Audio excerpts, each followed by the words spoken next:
দূর থেকে দেখলে মনে হবে যে অটোটা হয়তো কাউকে রিজার্ভ নেওয়ার জন্য দাঁড়িয়েছে, কিন্তু না, তার চিত্রটা উল্টো। আমরা যখন তার কাছে গেলাম, কাছে যাওয়ার পর আমরা যেটা দেখতে পেলাম তা হলো অবাক করার মতো বিষয়। তাকে দেখতেছি কিছু কাগজপাতি নিয়ে নাড়তেছে, আবার কিসের কাগজ সেটা আমরা মূলত জানি না। তার কাছে জিজ্ঞাসার পর সে একটা যে তথ্য আমাদের দিল, সেই তথ্যটা শুনে আমরা তো অবাক। এবং আমরা যতটুকু মনে হয় যে যে কাগজপাতিগুলো তিনি নাড়তেছেন, মূলত এই কাগজপাতি সম্পর্কে আসলে তিনি ততটা পারদর্শী না এবং ততটা বোঝেনও না। ভাই, আমরা দেখতেছি যে আপনি এই অটোর ভিতর বসে অনেকক্ষণ ধরে এই কাগজ লাড়তেছেন, আসলে এটা কিসের কাগজ? এটা আমার বাপ দাদার প্রত্যেক সম্পত্তির কাগজ। আমার বাপে অনেক কিছু করে গেছে, কিন্তু করে যাওয়ার পরে মনে করেন আমরা সেই জায়গায় যাইতে পারি নাই। কিন্তু এখন জায়গায় কে যাইতে দিতেছে না আপনার? আমার জায়গায় যাইতে দিতেছে না আমার চাচতো দাদার ছেলেরা। তারা হচ্ছে আমার চাচা সম্পর্কে, কিন্তু তারা আমার হুমকিও দিচ্ছে, হাত পাও কাটটা ফালাইবে, মাইরাও ফালাইবে। এমনকি আমি কোথায় থাকি আমার অ্যাড্রেস চাই, এই অ্যাড্রেস নেওয়ার জন্য অনেক বিভিন্ন ধরনের লোক বেজায় দিছে। আমি এখন ইজি ব্যাগ চালাই খাই। আমি এখন ইজি ব্যাগ চালাইতেও আমার খুব ভয় করে যে কখন যে কিভাবে যে আমার আয়া ধরে লিয়ে যাব। আপনারা তো কণ্ঠে জবাব দিতেছিলেন রমজান শেখ, পিতা মালিক শেখ। তিনি আরও বলেন যে আমার প্রাণনাশেরও হুমকি দিতেছে এবং আমি আত্মগোপনে বর্তমানে মাদারীপুর শহরে আছি। অরিজিনাল ঠিকানা হচ্ছে আমার শরীয়তপুর জাজিরা থানা, বিকিনগর ইউনিয়ন। আমার গ্রাম হয়েছে বড় কৃষ্ণনগর।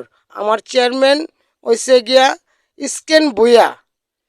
জি, তাদেরকে জানাইছি আমার রানিং চেয়ারম্যান ইস্কেন ভুইয়া আমাকে যখন যে উনি নির্বাচনে জয় হইয়া সে এই সিটে বসার একদিন যেদিন মেম্বার চেয়ারম্যানদের কাছে গেলেও তার কোনো সহযোগিতা না পেয়ে উল্টো গ্রামের থেকে মানুষ তাকে ফোন দিতেছে যে তুমি আমাদের গ্রামে আইসো না। যে তুমি রমজান তাদেরকে কোনো অ্যাড্রেস দিও না, তাদেরকে অ্যাড্রেস দিলে তোমার যেই কোনো মুহূর্তে না ক্ষতি করতে পারে। আর তুমি বুঝে হই না, তুমি সেফ মতন তুমি চলো। এখন আপনি দেখতেছি আপনি কালকিনি মাদারীপুরে আপনি থাকেন, ঠিক আছে? এই জায়গায় আপনি আসলে মূলত কি করেন এই জায়গায়? এই জায়গায় আমি ইজি ব্যাগ চালাই। আমার শ্বশুর বাড়িতে আপাতত আমি আইসা আশ্রয় নিছি, কিন্তু এইখানে আশ্রয় নিছি কারণ আমিও যদি শরীয়তপুর থাকি আমাকে যেই কোনো মুহূর্তে না ওরা মাইরা ফালানোর চেষ্টা করতেছে, এমনকি হুমকিও দিছে সরাসরি। এরকম শত শত মানুষ, ওই এলাকার মানুষ সবাই শুনছে যে আমারা আবার দ্বিতীয় পয়ের যদি আমারে যদি এই কৃষ্ণনগর এলাকার ভিতরে যদি দেখে তারা আমাকে হাত পাও কাটটা ফালাই দিবে। কে? এটা বলছে আমার চাচারা, চাচতো ভাইরা, যে তোদের কোনো এখানে কোনো সম্পদ নাই, তোর সম্পদ বহুত আগে বিক্রি করে। তার কাছে আমাদের প্রশ্ন ছিল কেনই আপনি আদালত করেন নাই? এতগুলো সম্পদ যখন তখন আপনার অবশ্যই আদালত করা উচিত ছিল। সে কথার জবাবে তিনি আমাদের যা বললেন। আদালত করছিলাম, এই আদালতে আমি মামলাও দিতে গেছিলাম, কিন্তু মামলার কেস লিখছি। কেস লেখার পরে আমার এই জায়গার ভিতরে অনেক চিন্তা করে দেখি আমি ইজি ব্যাগ চালাই। আমি এই প্রতি মাসে আমার যদি এই কেসে যদি করি আমার 3,000 টাকা করে খরচ যায়। তো এই 3,000 টাকা খরচ আমি কোথা থেকে পাবো? আমি দিন আনি দিন খাই। তাই এই জন্য আমি মামলা উঠাই নিয়ে এসেছি। এজন্যই বলে গ্রামে একটি ভাষা আছে, খরার দরকার নাই কুত্তা ঠাকা। সেরকমই দশা হয়েছে তার, এবং তিনি এই মামলা চালানোর বার না পারার কারণে, না সুযোগ কারণে মূলত মামলা তিনি উঠিয়ে ফেলেছেন। এবং তিনি তার সন্তান বাচ্চা নিয়ে কি খাবেন সে চিন্তায় হয়তো তিনি তার এই মামলা উঠিয়ে নিয়েছেন। এবং তিনি চাইতেছেন যে সুষ্ঠু যে বিচার হয়, সেই বিচারের মাধ্যমে যেন আমার জমিনটা আমি ফেরত পাই। ভয় আতঙ্ক হয়ে গেছে। আমার দুইটা বাচ্চা আছে, আমি এই ছেলে পেন নিয়ে আমি কোথায় যাব? আমি কিভাবে আমি চলবো? তাই আমি অনেক এখন ভাই, আমি অনেক সরকারের কাছে আমি আবেদন চাই। এমপি অপু ভাই, অপু ভাইয়ের ছোট ভাই আছে, তার নাম হলো দীপু ভাই, রিপু ভাই।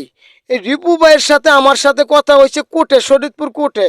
যে সে বললো যে তোমাকে তো আমি চিনতে পারলাম না। আমি কই দাদা আমি আপনাকে চিনতে পারছি, যে আপনার ভাই একজন কি আছে ফুফাতো ভাই, যে কালু করে নাম, আমি ডাসার থানার থাকি, আপনার নানি বাড়ির পাশে। তখন এই পরিচয় দেওয়ার পরে সে হাসছে আমাকে কাছে টেনে নিচ্ছে, নেওয়ার পরে বলো তোমার কি সমস্যা?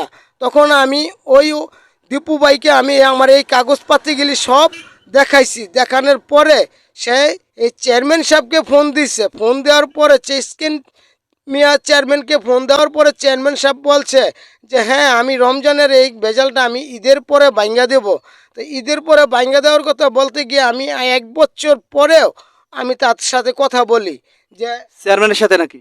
হ্যাঁ জি চেয়ারম্যানের সাথে কথা বলছি। তো চেয়ারম্যান বলছে যে তোমার এটা কে দেখবে, কে তোমার পিছনে হাঁটবে, কে তোমার এই সালিশি করবে।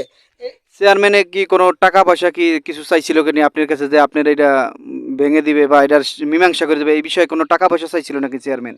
না চেয়ারম্যান টাকা পয়সা চাইছে কোনটা কি যে তুমি এইভাবে তো তোমার খালি মাঠে তো আমরা সব কিছু কিছু করতে পারি না, তোমার এখানে কিছু খরচও হবে, কিন্তু খরচের ভিতরে তো আমি বলছি যে আমার জায়গা যদি কেউ কোনো ব্যক্তি যদি সহযোগিতা করে তার দিক থেকে আমি অবশ্যই সহযোগিতা করব, কিন্তু আমার এটা জেনুইন পৈতৃক সম্পদ যে আমি এই সম্পদের মালিক হয়ে কেন আমি আজকের দিনে রাস্তায় রাস্তায় ঘুরি।